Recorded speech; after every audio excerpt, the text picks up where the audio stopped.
nobody sweeter than you, my darling. Oh, Okachuko, Okachuko, baby, I come Okachuko. Igbo ọma ndị na-ege ntị, amụ Rough Coin Nwaba. Ezigbo aha m gwụkwanụ mụrụ akọ Fortune Emelogo, ahụ onye Obingwa. Ọwa ahịa afọ dị n'Obingwa dị n'Abia steeti, Nigeria. Eji makwana m iti egwu. Etoro m n'Aba ebe ihe niile bidoro.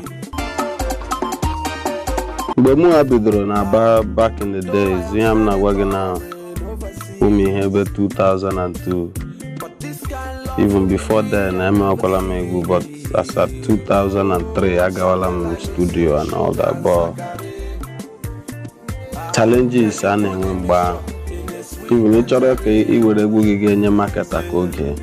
Onwe ihe dị ka WhatsApp mgbe ahụ, anyị enwedị phone. Then anyị enwedị phone na-eme WhatsApp. Enwere WhatsApp mgbe ahụ? No, I don't think. You know, so ị ga-achọ marketer bịa Alaba. And funny how a guy amazing or would the main marketer. Kagene pussy so just one boy in a shade there. You know, Rudia, wine wagon and all that. Be bafu and you know she the whole Aba, Gawa Lagos, HR marketer. A man no boy in a HR CD. Kagene Kuyana say come tomorrow, okay, come next week. If all your guys are called, they may text, okay, come next week, let me listen to it. He when you get melody.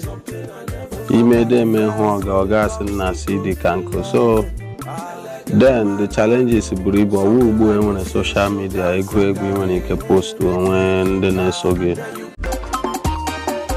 I'm on your mama, on your Rough Coin, and now Mesbo on your go. And make what to egwu ọtụtụ style egwu dị iche iche. Ụdịka egwu dị iche iche. But in Kenya, mara m ugbu a wo, you know, cultural sound. But before we cultural sound, mara m ewurela na Nwaba we a bit of through hip hop feel. Before everywhere that allow cultural, ewurela like 30-40 with hip hop and rap. So egwu dem na-akụ ọ dị iche iche, ama m otu m ji asị gị lee ụdị egwu m na-akụ cause m nwere ike kwụọra gị cultural na nke ọzọ ga-eju ọwa onye agụrụ ihe a okwu onye na-agụ nka. So na-eme ọtụtụ egwu dị iche iche, but one thing was sure na melody ga-ezu ezu.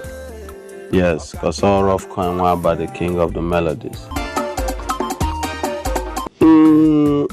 Relationship with artist ndị ọzọ na industry anyị dị okay.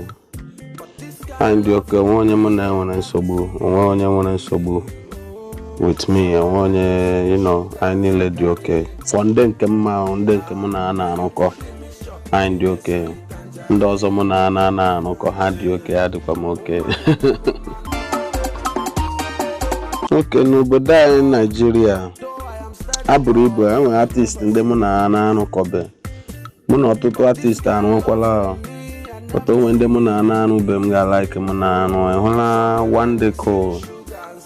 I like him, the boy or the bad. One day called Kiss Daniel, the Kwabad. These two people. Tiwa Savage also, yes.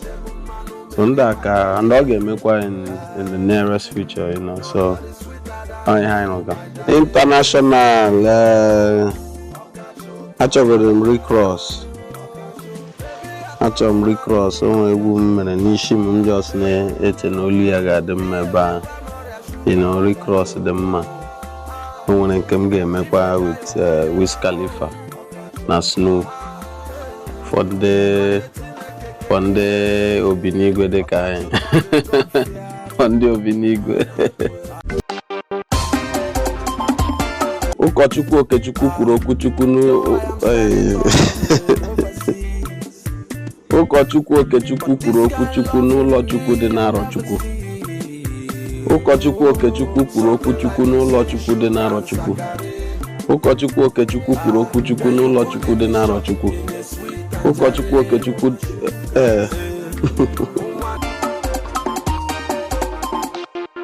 Tunde wo fans m na-ele m ugbu a. Ekelela m unu. ekele m unu nke ukwuu maka ịhụnanya unu nwere ebe m nọ. Ndị na-agụ egwu dị ọtụtụ, mana ịhụnanya unu nwere ebe m nọ pụrụ iche. Na m nwere ike kwuo ofu egwu even after 6 years unu ka na-agụ ya ka even, you know. So Chineke gọzie unu, and unu aṅụla ngwọ na nkwụ na-abịa. Rough Coin Nwaba, egwu m egwu, ite egwu, even ihe m na-aga imepe na-awe ịkpapụ ite egwu na-abịa iji say thank you for love unu nwere ebe m nọ. Ka Chineke gọzie unu. Na ụmụ Igbo niile n'ebe ọwụla na-agba mbọ, ebe ọwụla ị nọ n'ụwa, o nwere ihe dị mkpa a na-ediri ime ka akụ a bido ruo ụlọ ka anyị menu East anyị ka ọ makwa mma. Ụmụ Igbo niile ka anyị mee ebe anyị ka ọ maa mma, ka anyị mee Enugu ka ọ maa mma, ka anyị mee Aba ka ọ maa mma, ka anyị mee Owerri ka ọ maa mma. Anyị mee ya ụta because ọwa anyị nwa mechakwara ụta Lagos na Abuja dị, ọwa anyị nwa socha mee ya maa mma, ka anyị lanụ mee ya maa mma. Ọkwa n'obodo Lagos na ọkwa ebidokwala ụmụ ihe ịgbachi trade fair, ime ndị Yoruba asịwala ndị ala. Onye a na-asị la onye a na-esi ya laawụ maka ama na nwere ebe o si bịa. Anyị nwere ebe anyị si bịa. Anyị ga-agbalị jiri nwayọ na-eme akụ o ruo ụlọ, just in case adịghị ama Ọnịcha gwara Obosi, adịghị ama o gwara o. It's your boy Rough Coin Nwaba. Kudochia. Upcoming artist, upcoming artist. Number one thing you need to go to Remawo, or you need to email go to know the chopper style, pattern. You get go Google. Kotala. In these days, most of them na rap na East. When the style I use adịghị plenty. A na-use one style ma ịda Fino ga-eda Zoro. Ọzọ dịzị ka ọsọ rap style dị na, you know. So you need to chọta ewe ị ga-eji kwụọ ego egwu gị. Ma mmadụ anụgodo ebe kpọrọ aha gị asị oke ọ ga-awụda boy dị ụta gụrụ egwu a, you know. So ọ ya number one thing, ọ ya ihe ga-eme na-epu iche from any other person. Because ọ bụrụ na ihe na-agụ onye nke a na-agụ ụta ahụ, onye nke a na-agụ ụta ahụ, then echi ha chọrọ gị ahụ gị ha were onye nke a, but ọ bụrụ sọsọ gị ha chọọ gị ha ga-abịa, you know. So ụta ahụ ka ọ dị, chọta style iji agụ egwu nke gị, ọ ya number one thing, enweghị ihe ọzọ. Ịchọta ya dị na gị marazie off from there, at least onye nụrụ egwu gị once ya mara na nụrụ ihe na-anụbe, ọ nụrụ ihe dị too unique, ihe pụrụ iche, you know. So that's about it. Yeah, ọmụ Rough Coin Nwaba, enyi number one, eriwa number one, and unele isi mbido TV. Don't touch that dial, emetukwala ya aka, nke ahụ nke anyị. Peace.